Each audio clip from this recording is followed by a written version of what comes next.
opening chant, call and response. The Dharma is vast and subtle. The Dharma is vast and subtle. We now have a chance to see this. We now have a chance to see this. Study this and practice this. Study this and practice this. May we realize this true meaning. May we realize its true meaning.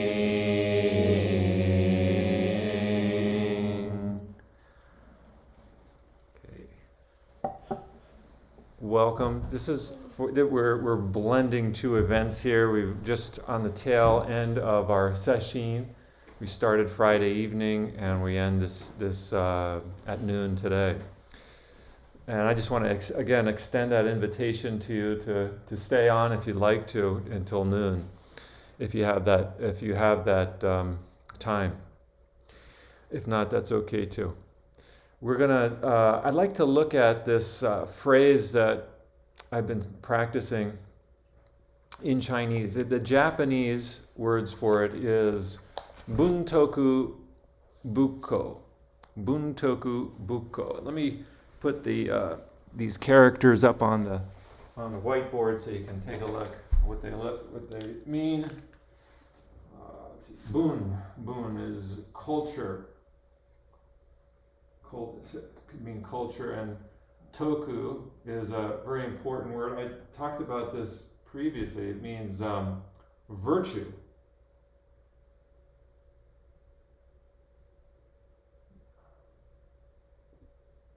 And then bu.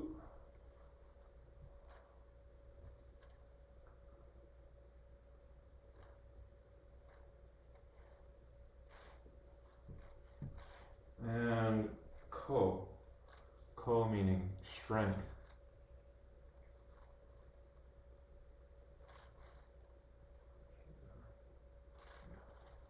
Okay, and this has to do with kind of martial arts. So just real kind of a broad view here. Bun Toku has to do with cultural refinement, I would say.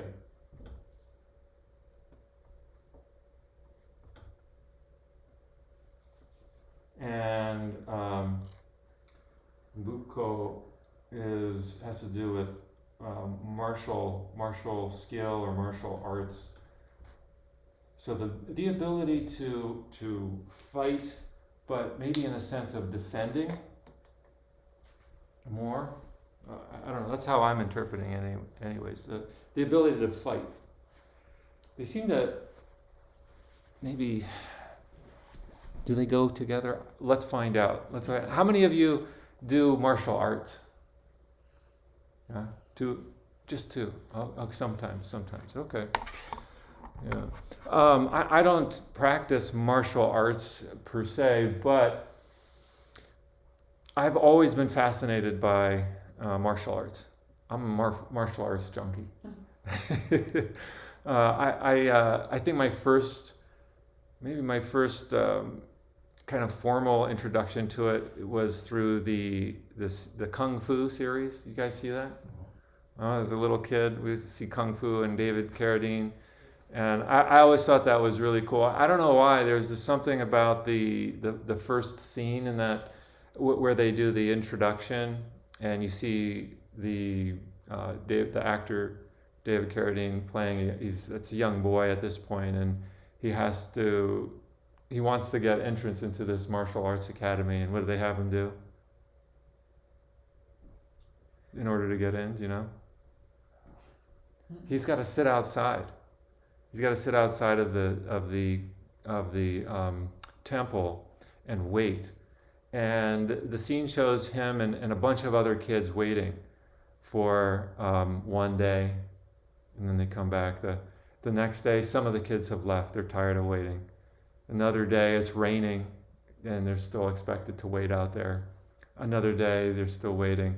And then after a certain number of days, the master sees who's left, and he opens the door and lets them in. This is exactly Zen training. This is what you do when you go to a temple to train in Japan. I don't know what it's like in China or other countries, but in Japan, if you're going to enter a temple for formal training as a monk, you do what's called tangaryo. Tanga is the room. It's a reception room. The ryo is the room. So it's a waiting room. And every place does it a little bit different. Some are more severe than others, but you wait upon entrance, and they don't just let you in and say, "Oh, come on in." Here, I mean, it's important to be very welcoming, and so that's not the kind of atmosphere we want to have here of letting people stand outside the door and waiting, because I don't think anybody would stay. But if you want to practice as a monk, then you have to develop some resolve. You have to develop resolve. My teacher was big on resolve. That's like a foundational part of Zen training. If you want to practice Zen, you gotta have resolve to do it. And so she would constantly put off things for me. Like if I wanted something, she would say no. If I wanted to, when I wanted to ordain, she said no. And that was a form of tangaryo, now that I look back at it. She said no for 6 years. It's a long time to say no to. But, the thing that happened, though, is that I have like a rich store of resolve. Do you think I'm going to quit? After I put up with 6 years of being told no, now I'm going to quit? No. Had I been told, oh yeah, sure, after a few days of practicing with her, I think it would have been a very different thing. I had put a lot of effort and energy into my desire to be a priest. And the funny thing is, after 6 years, I came to the conclusion that I was okay just the way I am. And I don't need to become a monk. And it was just at that time that my teacher said, well, you could be a monk now if you wanted to. It was a kind of a jujitsu move. So there's something very powerful. When you see that on TV, that's not a joke. I mean, it seems like really cool and interesting, but something for somewhere else. But actually, it's a real practice, tangaryo, where you don't get what you want right away. There's something very powerful that builds within us when we don't get what we want, and yet we continue to desire it regardless. But my real love of martial arts, I think, came through with Star Wars. How many of you are Star Wars fans? All right, yes, of course. You guys too, right? So I just love Star Wars. There's Jedi masters and wielding their lightsabers and all that captivated my imagination as a child. And I love watching that stuff. Even to this day, I love watching a good martial arts flick. There's a good one on Netflix that I saw. It's called Ip Man. It's a Chinese. You guys seen that one? Yeah. There's so many themes of so many Buddhist and Confucian and Taoist themes strewn throughout that series. If you watch it carefully, you can see some of these things, like the art, the kung fu master in that. He's always really cool, and he's very polite. But when he's ready to fight, he's ready to fight. And so he doesn't take any nonsense from anybody. And of course, there's the Karate Kid. That was another one that I grew up with. Not that there's a new version of the Karate Kid with what's his name? Jackie Chan. Did you guys see that one? And then there's the older version with what's his name? The other actor. And now he's done. I haven't seen the older. He's got another Netflix series on, but this is the older one where he's a young boy. And anyways, when I first and these stories, there's a lot of truth to them. When I first came to the temple to train with my teacher, she had me washing dishes and put me in the kitchen to cook. And I didn't know anything about cooking. And I sure didn't like washing dishes. But that's what I was doing. And I knew what I was getting myself into. I knew, okay, yeah, this is part of the deal. So I was washing the dishes. And she's looked at me, yeah, no, that's not how you wash the dishes. It's like that movie Karate Kid, you know, when he's painting the fence, he thinks he's not doing anything. He thinks he's just doing stuff for his teacher. And he's waxing the cars and waxing the floors and all of that stuff. Whatever you do to the external world, you do to your own heart. That's what she taught me there. She said, it's not about doing something externally only. So whatever we do to the outside, we do to the inside.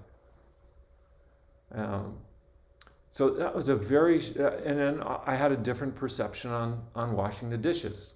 I wasn't just washing, it became a selfish act. You know, that's a good thing when something, a service to others becomes a selfish act. I mean, we're on to something good. So you're doing it for yourself, your big self. And it includes your small self. Oh, the other story, you know, Karate Kid. There's this part at the end. Maybe you remember it, or it's not in the end. It's kind of in the middle where he's learning to fight, and his teacher takes him to the ocean. Remember that? And he's got to fight against the waves that are coming at him. And so you see this beautiful balance between the hard and the soft, the yang and the yin. There's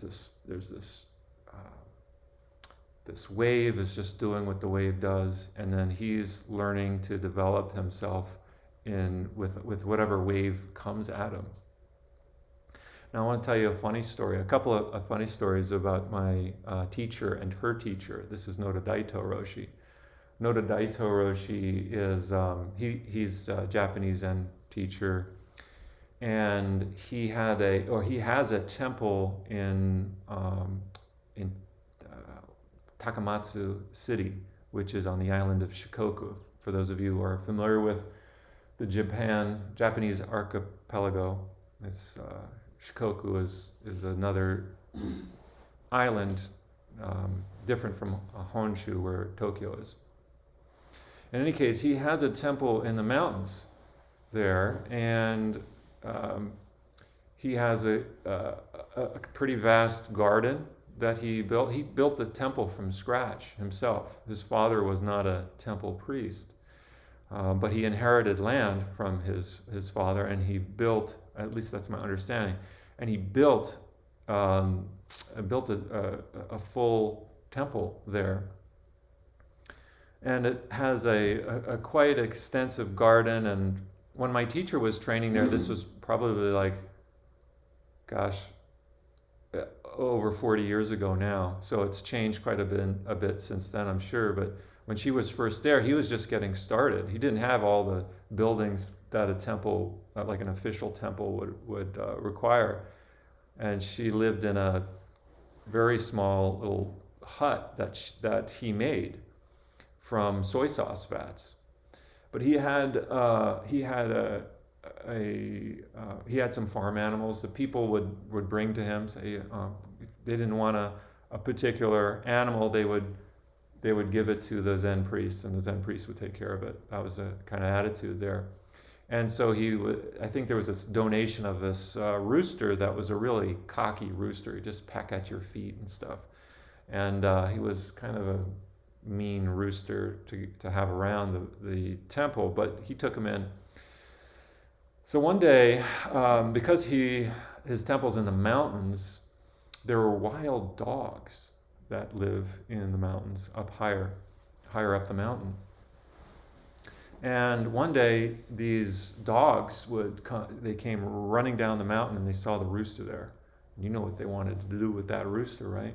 So the rooster was making all kinds of noise and fuss, and Nodadai Toroshi noticed this rooster calling in distress, and so he grabbed his staff, and he did all these, it's called in Japanese, it's called Shorinji Kempo, which is the Japanese form of Kung Fu, with his staff. And I didn't see it, but my teacher described it, and he was basically jousting with the dogs with a stick. He didn't touch them. He didn't touch them with it, but he was tapping it on the ground here and there, so much so that the dogs were tired out. They were in a lather. Their tongues were sticking out, and they went away. And the rooster, meanwhile, was protected by the dogs, or from the dogs, rather. And the rooster developed incredible gratitude at that. It stopped being a cocky rooster, but it started like bowing its head to Daitaro. She was putting out his feathers and just showing gratitude that whole time. And even the following days, he continued to show that. Even he had to go away on a special trip, and the rooster came out to see him off and was bowing, and Nodadai Toroshi says, "That's enough. That's enough." So the rooster demonstrated his gratitude. Well, I don't know how this happened. Maybe my teacher asked Nodadai Toroshi if she could teach him Kung Fu, Shorinji Kempo. And so he was kind of skeptical, I think, probably at first, but he did. He started showing her a couple things. And then she wasn't able to block his punch, and she got a black eye. And she was, so that pretty much ended her training of Kung Fu. And he told her, Kung Fu, this isn't going to help you out in your country anyways, because they have guns. So what you do is when somebody approaches you, you run.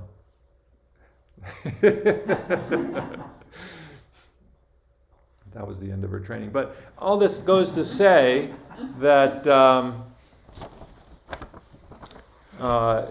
Zen and martial arts really have a long history together. And so I want to talk a little bit about that. I don't know how, there's a lot of, I don't know if you can call it history, but mythology anyways. Whether it's true or not, I'm not sure.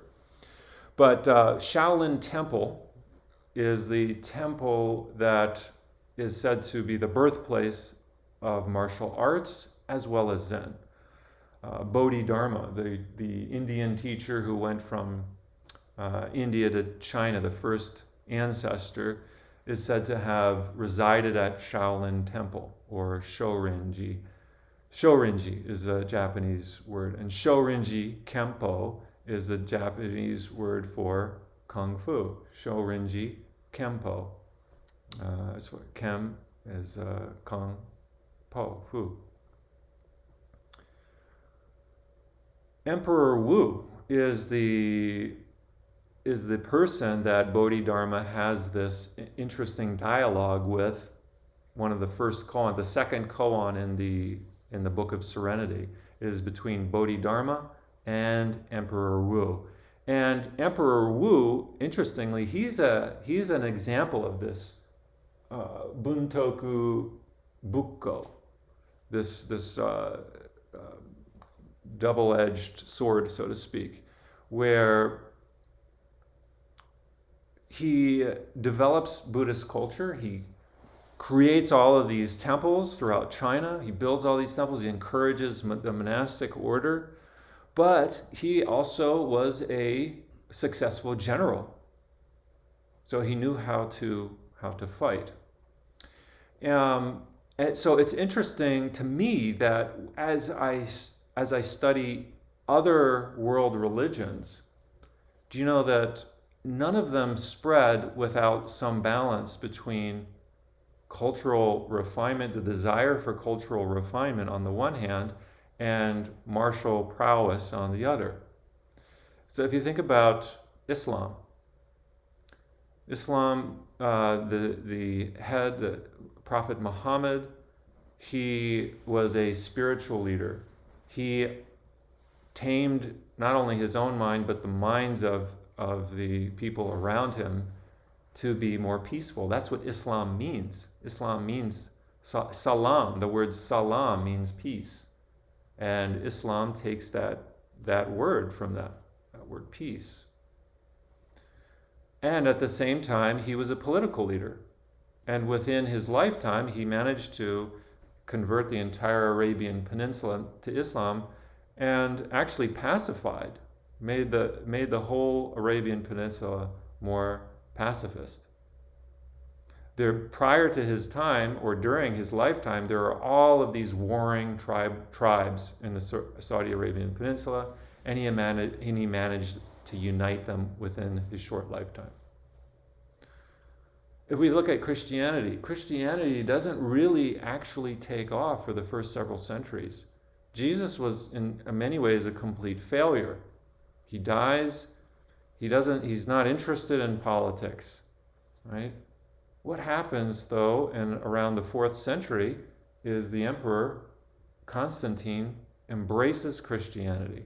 Now you have the military might behind Christianity, and almost all of Europe becomes Christian within a short time. So there's this embracing of these two factors of cultural sensibility, you could call it, or spiritual sensibility, religious sensibility, refinement of one's character, but at the same time a kind of a no-nonsense attitude where there's the understanding that one needs to defend themselves. Confucianism too. During the lifetime of Confucius, he went around from state to state to state. At that time, China was not unified. It was many warring states fighting for power. And he went to several of these states to try to convince the political rulers at that time to embrace a certain way of being, a way of thinking that had to do with virtue, that had to do with filial piety, that had to do with refining yourself first before you attempt to take control of another country. Having developing your own morals, your own ethics. And it has to do with this if you can imagine a series of concentric circles like the rings of a tree that's been cut. You can see the concentric circles.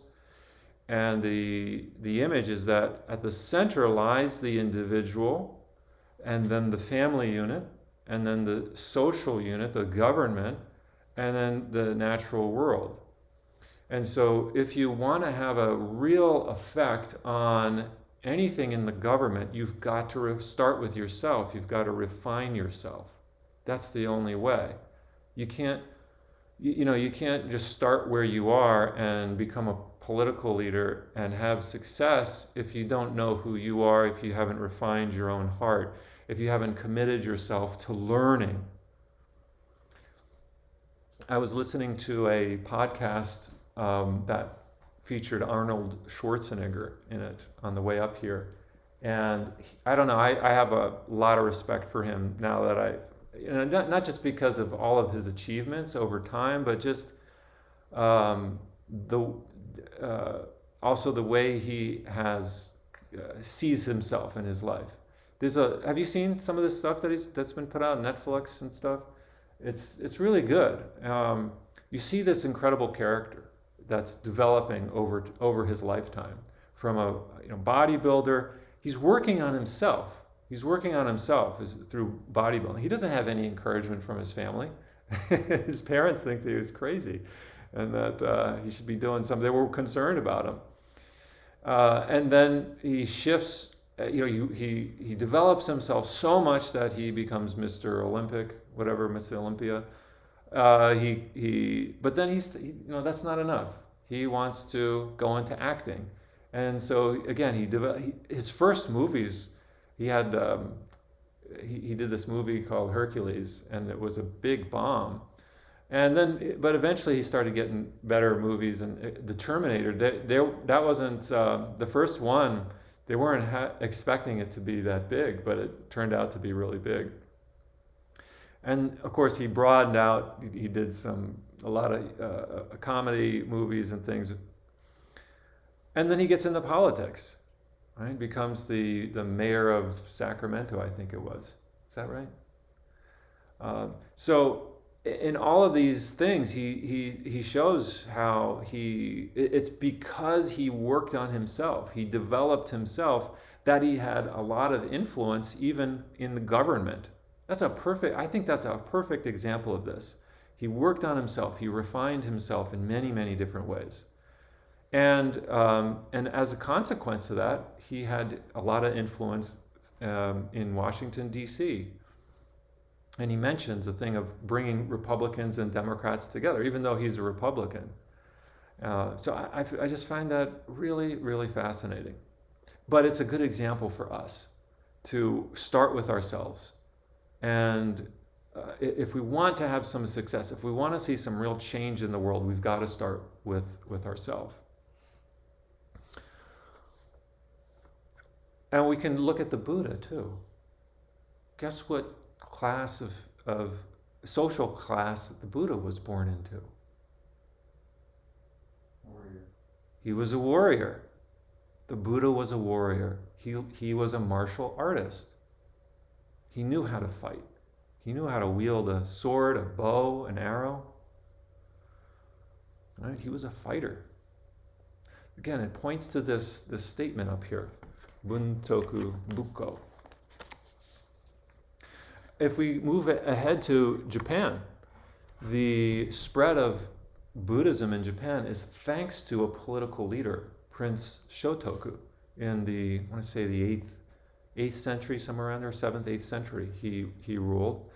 And he was a big proponent of Buddhist ethics, Buddhist values. And so it's this melding of religion and politics. Now, I don't think that's a good thing in modern times, the connecting of religion and politics. It gets really messy because which one do you choose now? There's so much diversity, in the United States in particular. And so separation of church and state is very, very important. Very important. But the state protects the church. It protects religious institutions, and it's thanks to the state that we can actually do what we're doing. It protects us. We're protected under the law, under the Constitution. There's no guarantee that we will be able to continue this practice without the support of the state. And history has shown us that is the case. We can look at when Mao Zedong takes over China, he destroys Buddhist temples, Taoist temples, Confucian places of learning, and it's taken decades now for them to start to see a bit of a resurgence. But these things, it's not guaranteed.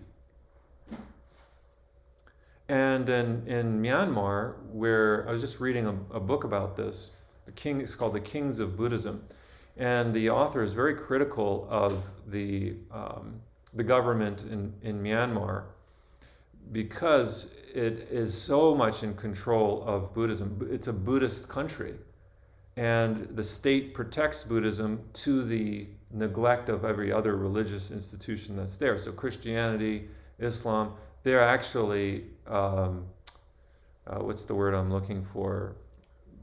Not just not protected, but Repressed. They're repressed, yeah. And so that's and what's happened to Buddhism in Myanmar is very corrupted, because the Buddhist monks now are tied to whatever the government decrees.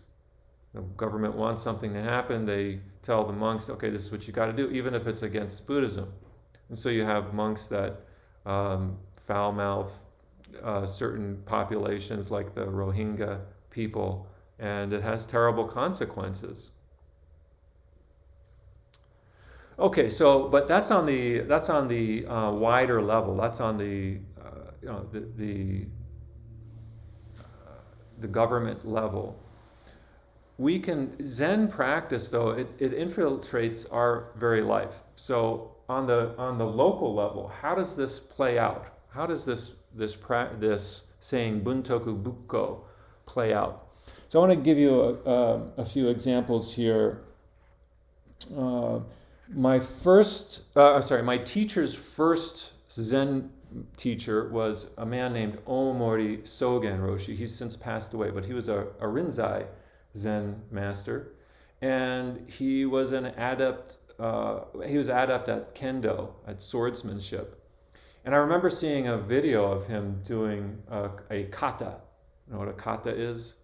Where it's a choreographed piece, and he's doing it with another student, and you can see the way, there's just so much mental attention given to what he's doing.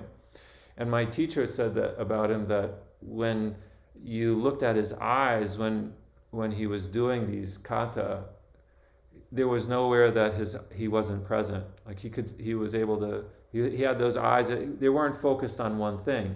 He also had his eyes in the periphery of his vision. And that's the kind of eyes that we want to cultivate in Zazen. We don't want to have like this narrow focused vision, because when you're too focused on one thing, you lose sight of everything else. And that's Zen training right there. We don't want to get too caught up on one particular thing, because then something else will hit you, so to speak. And she said that, even though he was an older man, he would be able to take on many students at once, and they'd all be on the floor. It's like a typical martial arts movie. There's this one guy who's really good, and the rest down there. And the other example is her teacher, Noda Daito Roshi. And I mentioned to you that he was proficient with Shorinji Kempo. I don't know to what degree. And I never saw him do it. He came to the United States at least once when I was practicing with my teacher, and I also went to see his temple there. And I never got to see him do martial arts, so this is all secondhand information. But I'm assuming he is proficient. But he also created a school on the temple ground, a private school. He's one of few Buddhist temples, I'm not sure how it is today, but he's one of few Buddhist temples in Japan that has a school. A lot of Buddhist temples have schools connected to them, but his is devoted to children who are bullied in school. And so they don't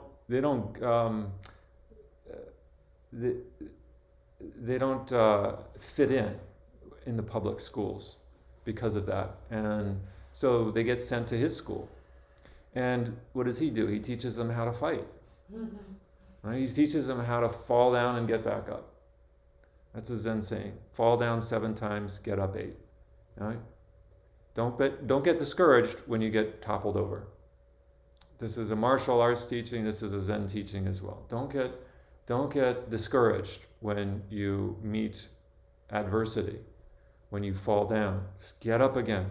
Fall down 7 times, get up 8. And that's why the Bodhidharma doll, have you all seen Bodhidharma doll? In Japan, it's just a big round face.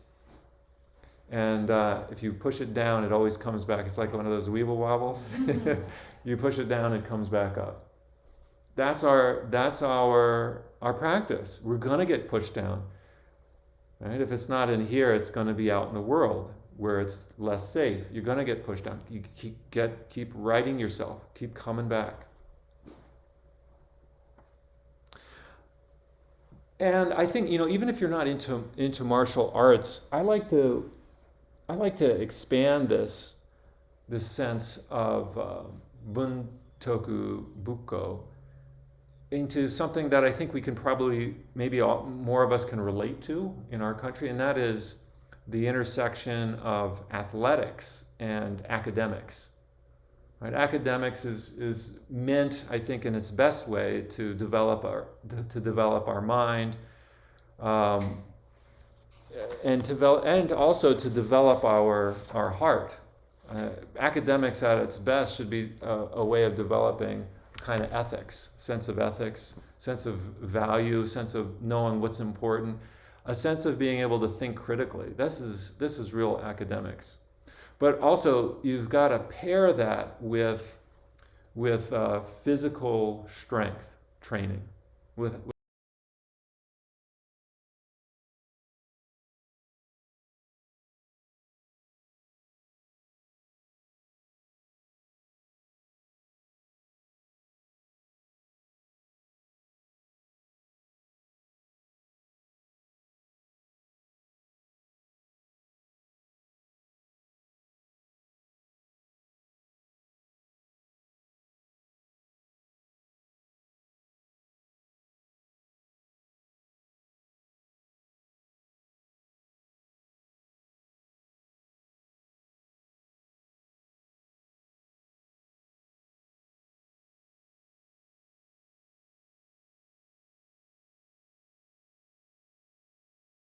There is an article about Zen, about Buddhism and martial arts. Just I had already prepared my talk, but I came across this article and I thought, oh, this is perfect. So I wanna read to you a couple of sections from it. The name of the article is "No Self, No Opponent." So this is some cautionary advice actually from a person who's a Buddhist practitioner and a martial artist. I thought it was very helpful. He says, according to Buddhist teachings, all things are mutually dependent on one another, empty of an unchanging, independent self. It thus follows that an unnuanced martial arts practice that singularly positions a self versus an opponent is incompatible with the non-dual ethos of Zen. Likewise, any aim to harm others, even if one learns to be, quote unquote, in the moment, to better respond to a variety of attacks, is antithetical to Zen. So that's a bit of a precaution there. It's not about, if we're going to combine, if this idea of refining oneself in connection with, in a sense, protecting oneself, there needs to be with that a kind of an ethos that understands this is not attacking somebody else that's separate from you. So he suggests in correcting this, he says, a martial arts practice grounded in Zen methods must aim to help others. Developing your martial arts skill to cause harm or as a means to which to benchmark yourself against opponents is by default contrary to Zen practice. Yet, you can infuse martial arts training with the intention to be of benefit to others, inverting the traditional mode of opposition into one of active compassion. With this disposition of altruism, you engage in practice to improve your fitness, enhance your discipline and focus, and develop skills in defense and protection in order to help those around you. Your opponents, once perceived as aggressors, become intimate companions who are themselves controlled by emotions such as anger, attachment, and delusion. No longer obsessed with the false dichotomy of self versus other, you're better able to apply your skills to restore peace and harmony in a potentially violent situation, thus fulfilling the embodiment of silent illumination by using your expertise for the common good. So this all has to do with the orientation. And in our life, again, if you're not a martial artist, it doesn't matter. We cook, we clean, we garden, right? These are all physical activities. Sports is a physical activity.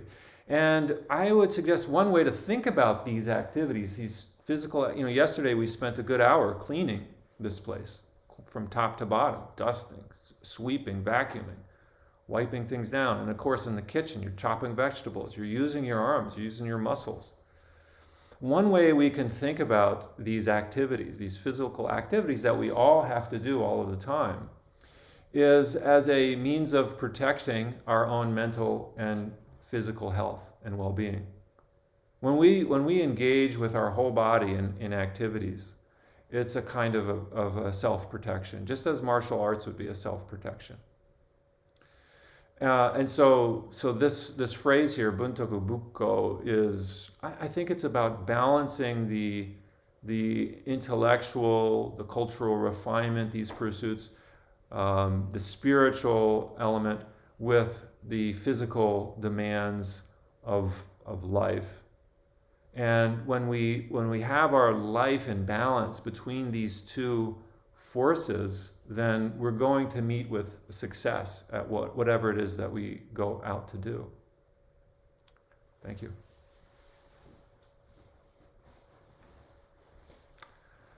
How are we doing on time?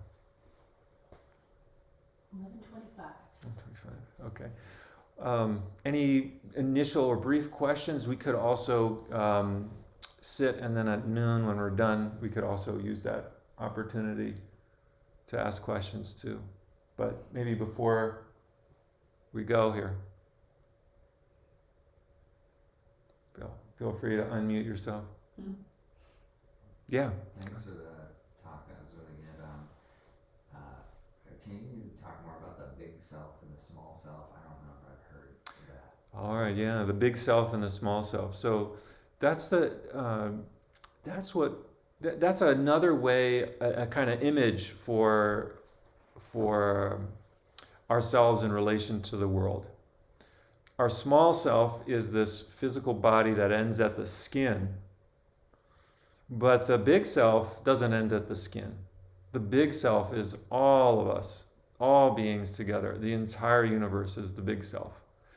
But usually we draw these sharp separations naturally between self and other. And we don't realize everything is self. Zen practice is about breaking down those borders, those boundaries that the mind erects. A small child, a baby, an infant, has no boundaries there between self and other. It doesn't even notice itself. It takes a while for a human infant to develop what they call mirror neurons, where it's able to recognize it's a self. But when we're first born, we don't come into existence with that perception. That comes later. It's learned through time, and we need it. But Zen is about breaking down or dissolving that false barrier between self and other. And then we really see in an experiential, visceral way that our self is not separate from everybody else. What happens over there is also happening to us, whether we know it or not. We often are not conscious of it, and this is also how we develop compassion. When we see something happening over there, the other side of the world, that's also happening to our own heart. There may be things we don't know about happening that if we did, we would be, oh my goodness, I can't believe that's happening, because we feel that sense of compassion. There's only so much we can take in, though, and we can't live like that. We would just become, we have to function. And so the part of the Bodhisattva practice is also developing non-attachment. So these two things of no boundary between self and other and non-attachment go hand in hand. Because if we're always like putting our heart out everywhere, we won't be able to function. So we have to also develop non-attachment. So non-attachment is the wisdom aspect. And then there's the no self is the compassion aspect. Those two go hand in hand with practice. Got to have both. They're like the two wings of the bird, allow it to fly.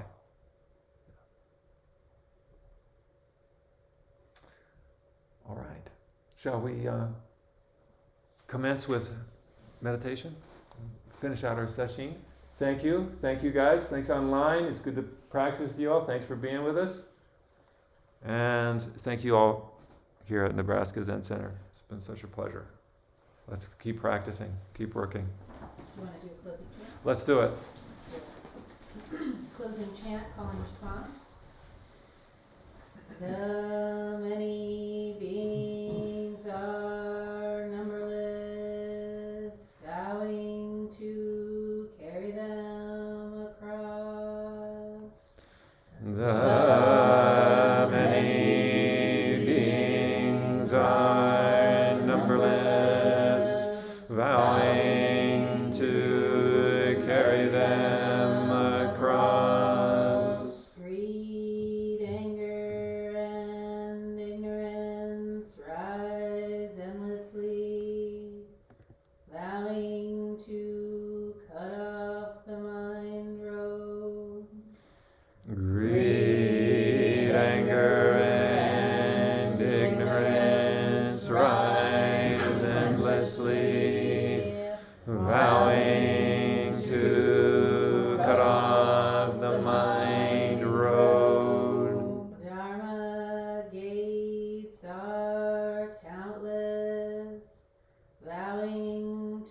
Dharma gates are countless, bowing to wake to them all. Buddha's way is all embracing, vowing to follow through. Buddha